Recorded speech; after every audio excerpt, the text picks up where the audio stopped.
Welcome to Solo, the world's most dangerous dog podcast. Join Solo and his long-suffering family in various misadventures about the trouble the best dog in the world can cause. Read by J.R.R. Langley, adapted from the Adventures of Solo books. In this episode, Solo meets the plumber. Solo turns his house into a giant water park.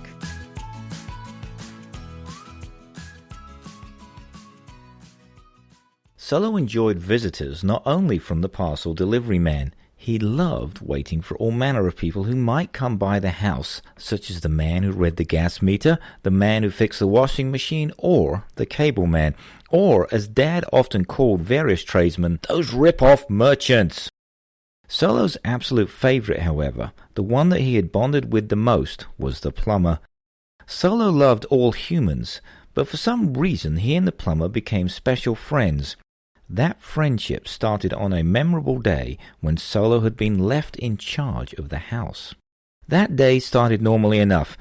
Both kids had been packed off to school, Dad had long since left for work, and Mum was off to a part-time job at a small business in the nearby large town. This meant that Solo was left to pad around the house by himself, trying not to be bored and looking for adventure wherever possible.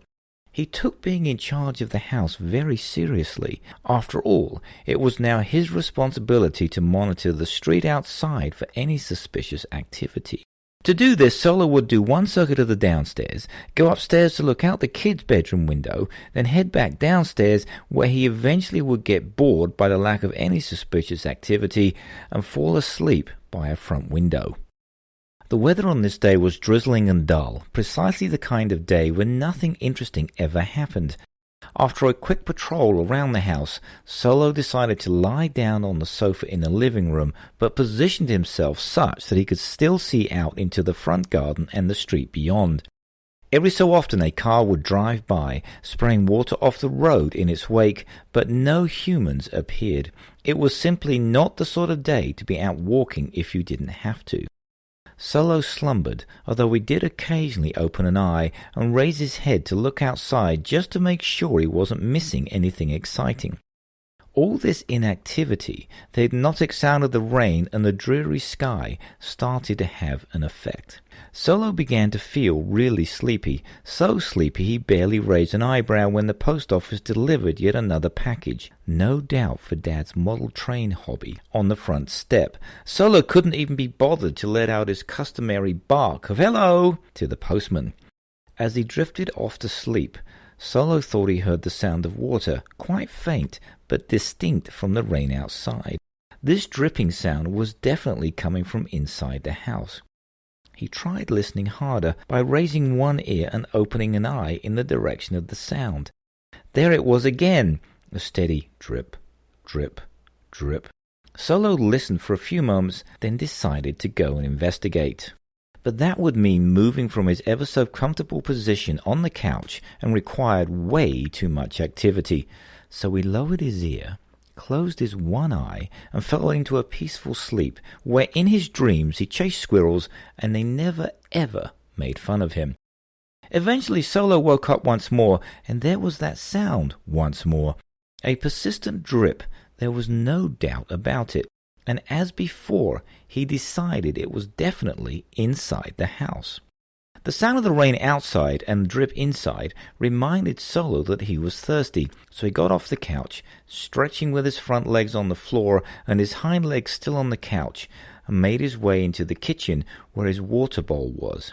As he headed out of the sitting room and towards the kitchen, past the toilet under the stairs, he noticed that his paws were treading in a thin layer of water that seemed to be covering the entire tiled entranceway of the house.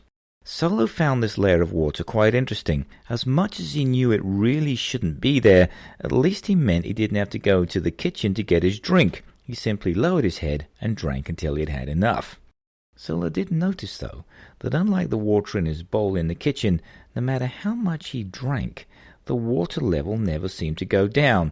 In fact, in the minute or two Solo had been standing there, he could have sworn it had even risen a little. Solo stared at the water, tilting his head to one side and furrowing his brow. Solo could not understand this phenomenon. How could it be possible for him to drink to his heart's content, yet the water level seemed to rise and not go down? As appealing as the thought was of going back to his comfortable position on the couch, curiosity got the better of him, and he decided to investigate the source of the dripping sound. Solo sniffed slightly, then pushed open the door of the downstairs toilet, which seemed to be the source. As he did so, he noticed something he had never seen before. Instead of water in the toilet bowl going down, as it would if someone had flushed it, water was coming up and over the sides of the toilet. He was forbidden to drink directly out of the toilet bowl, a rule he thought was a total waste. Why not allow him to drink out of the bowl? It made no sense to prevent him from doing so, and this way the family would never have to worry about filling up his water bowl ever again. Any time he had tried it, the family, in particular Mum, would get very angry. She would wag a finger at him and tell him off in a very forceful manner indeed. Solo stood there on the wet bathroom floor, his eyes wide as he watched water flowing out of the bowl as if by magic. Realizing he was still thirsty, he licked some of the water from the floor. After all, waste not, want not. Eventually, curiosity overcame Solo's natural laziness.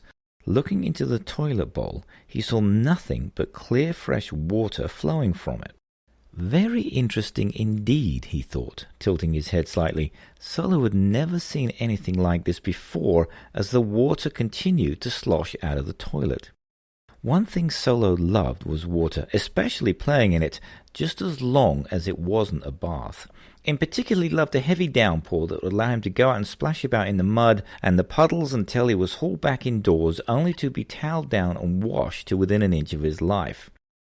Solo went back into the hallway, where the water had made a large and expanding puddle, lay on his back and rolled around, all the while delightfully kicking his legs in the air. He had his own personal water park right in the house. Not only was the water fresh, he thought as he continued to splash around, it was nice and cool.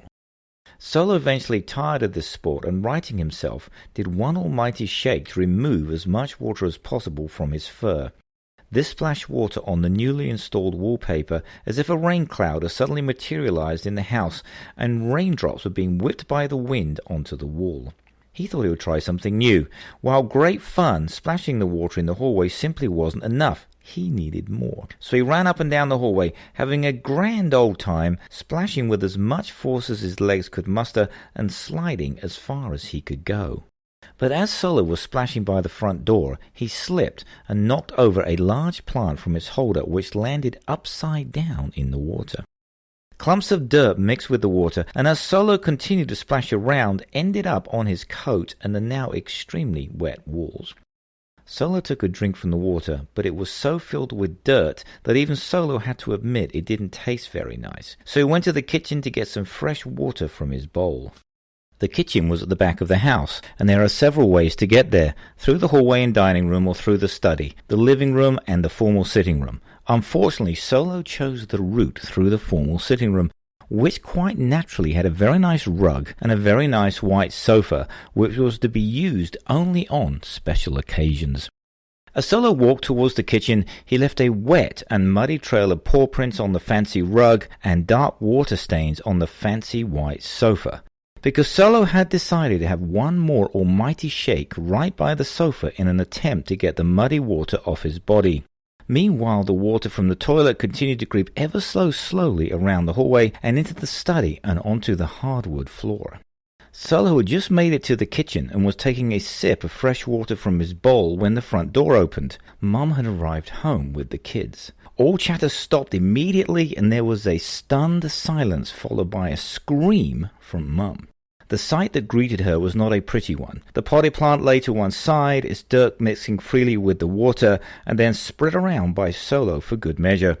The water had also managed to stain the lower section of the wall, which itself was also covered in muddy spots where Solo had shaken the water from his fur.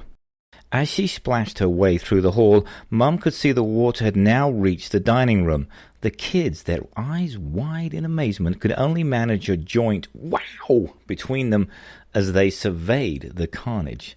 Somewhat dazed herself, a grim-faced Mum ran to the toilet and saw it was running and not draining. She immediately reached down behind the toilet to close the water feed valve.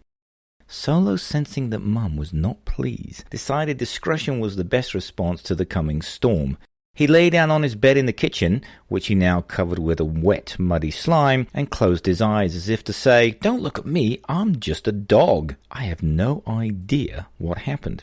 Mum looked around the mess and let out a silent scream. "What's going on?" she yelled, to no one in particular. Her daughter decided it was the perfect time to try body surfing down the hallway, but before she could try, she was grabbed by her mother and told in no uncertain terms to not move. Meanwhile, her son had sprinted upstairs to his bedroom, lest he be seconded into helping clean up the mess. "Quick," Mum said to her daughter, "run into the laundry room and grab as many towels as you can. Now, hurry." Remarkably, she returned quickly. Mum yelled upstairs to her son to come down and help, otherwise he would be grounded for a month. The three of them began to mop up the mess. Eventually, after what seemed like an eternity of mopping, toweling, wringing out towels, mopping again, toweling again, and wringing out again, the flood was soaked up. It was only then that they noticed Solo's muddy paw prints on the fancy rug in the sitting room. Where was he anyway? They had assumed he was in the kitchen under the table, but he was not there. They looked for Solo, calling his name, hunting high and low, until finally he was found observing the world from one of his favorite vantage points, out back in a hole he had dug in a flower bed. Thoroughly fed up with the state of the situation, Mum dragged a muddy Solo out of the hole and unceremoniously washed him off with a garden hose. Soon enough the plumber came to fix the overflowing toilet, and Solo was there to greet him at the door like an old friend. Solo gave the plumber a look that said, "I tried to do what I could, but it was simply too much." All the plumber did was pat Solo on the head and move him out of the bathroom so he would have room to work. "Look what I found," he said to Mum a few minutes later. "I would imagine this belongs to a certain member of your family." He held up one of Solo's squeaky toys for her to look at, a yellow rubber duck. "It must have sunk into the pipe and stopped the water from draining." Solo stood in the doorway wearing his best look of complete innocence. He then slowly stepped towards the plumber, snatched the toy duck from his outstretched hand, and darted out of the bathroom. He remembered now. He had dropped the duck in the toilet to see what it would do. It sank to the bottom as he had chewed a large hole in it. Realizing the entire mess was all his fault, Solo quickly left the scene. As he was walking back outside into the garden, he heard Mum yell, "Solo!" as she thought, and not for the first time, why did they have that dog? Solo, immune as usual to all this chaos, sat back into the muddy hole he had dug earlier with a satisfied sigh and gently chewed on his yellow duck, which from time to time, if he chewed it just right, would emit a very lovely squeak.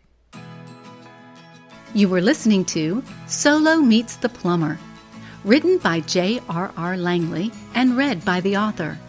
Solo Meets the Plumber can be found in Solo Book 1, with illustrations by Stephanie Schultz, edited by Catherine Perkins, published by Heavy Media. Find this story and more in the Books of Solo's Adventures at Amazon.com and at solothedog.com. Ask for Solo at your favorite bookstore.